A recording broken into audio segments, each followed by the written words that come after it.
Iowa women's basketball vs USC score today. Live updates, game highlights, how to watch. The Iowa women's basketball team plays host to USC on Sunday at Carver Hawkeye Arena. Tip-off for the Big Ten Conference game is set for 12:30 p.m. CT, and FLX will have the telecast. After the game, Iowa will have a ceremony to retire Caitlin Clark's No. 22 jersey. The Hawkeyes are 14-7 overall and 4-6 in the Big Ten.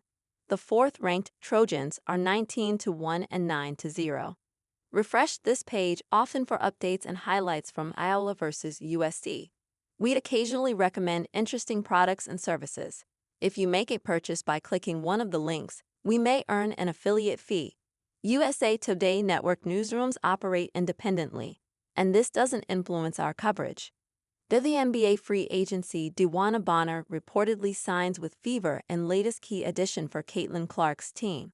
The Fever have also re-signed Kelsey Mitchell and added Natasha Howard and Sophie Cunningham this winter.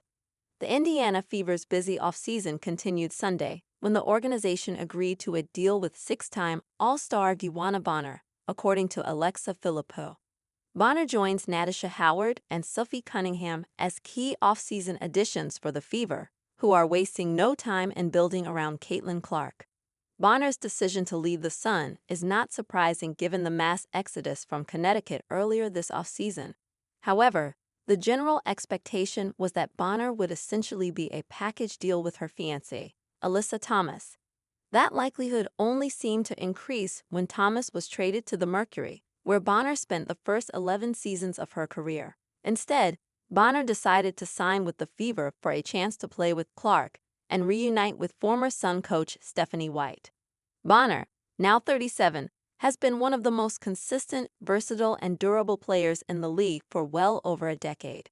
Aside from sitting out the 2017 season while on maternity leave, she has only missed 8 total games due to injury or illness since she was drafted with the No. 5 pick back in 2009, and has averaged double figures in scoring every season of her career. Last season, Bonner once again played all 40 games and averaged 15 points, 6 rebounds, 2 assists, and 1.2 steals in 31.8 minutes. It's understandable to have some questions about how long Bonner can keep doing this, but she showed no signs of slowing down last summer and will no longer have to carry as big of a burden as she did with the Sun.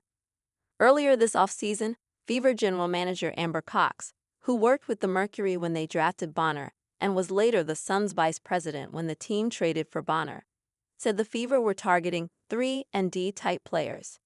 That's exactly what they got with Bonner, who is still a high-level defender and dogged competitor on that side of the ball.